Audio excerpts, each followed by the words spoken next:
ছবছর আগে বিশ্বভারতীর আশ্রম প্রাঙ্গণ সাধারণের জন্য বন্ধ করে দিয়েছিলেন তৎকালীন উপাচার্য বিদ্যুৎ চক্রবর্তী। সেই আশ্রম প্রাঙ্গণ সকলের জন্যই খুলে দিয়েছেন নতুন উপাচার্য প্রবীণ কুমার ঘোষ। করোনা পরিস্থিতির সময় আশ্রম প্রাঙ্গণ পর্যটকদের জন্য বন্ধ করে দেওয়া হয়েছিল। তারপর থেকে আর প্রত্যাহার করা হয়নি সেই নিষেধাজ্ঞা।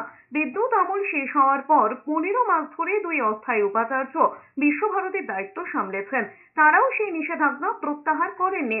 গত মঙ্গলবার প্রবীর উপাচার্য পদে দায়িত্ব নেওয়ার পরেই এবার আশ্রম প্রাঙ্গণ সাধারণের জন্য খুলে দেওয়ার সিদ্ধান্ত নিয়েছেন তিনি। প্রবীর ঘোষ বলেছেন, বিশ্বভারতী ওয়ার্ল্ড হেরিটেজ হওয়ার কারণে পর্যটকদের আগ্রহের কেন্দ্রবিন্দু। সেই দিকটি মাথায় রেখে আশ্রম প্রাঙ্গণ খুলে দেওয়ার সিদ্ধান্ত নেওয়া হয়েছে।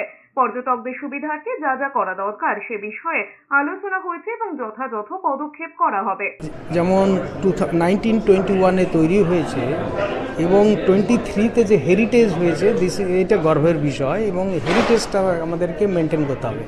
নাও এই আজকের যে বিষয় Shantiniketan heritage site, world heritage site, এবং সেইটার সঙ্গে যখন একটা হেরিটেজের ব্যাপার আসে তখন হেরিটেজের সঙ্গে ট্যুরিজমটা একটা লিঙ্কড আপ আছে। তো আমাদের ট্যুরিজমটাকেও বাড়াতে হবে, তার জন্য আমাদের একটা প্রপার প্ল্যানিং করতে হবে এবং heritage site and tourism how it will be linked, কীভাবে লিঙ্ক হবে, কীভাবে শান্তিনিকেতনকার একটা হেরিটেজ কাম ট্যুরিজমের সাইট একটা হেরিটেজ আসবে, কারণ যেখানে ট্যুরিস্টদের অ্যাট্রাকশান হবে হেরিটেজ সাইট।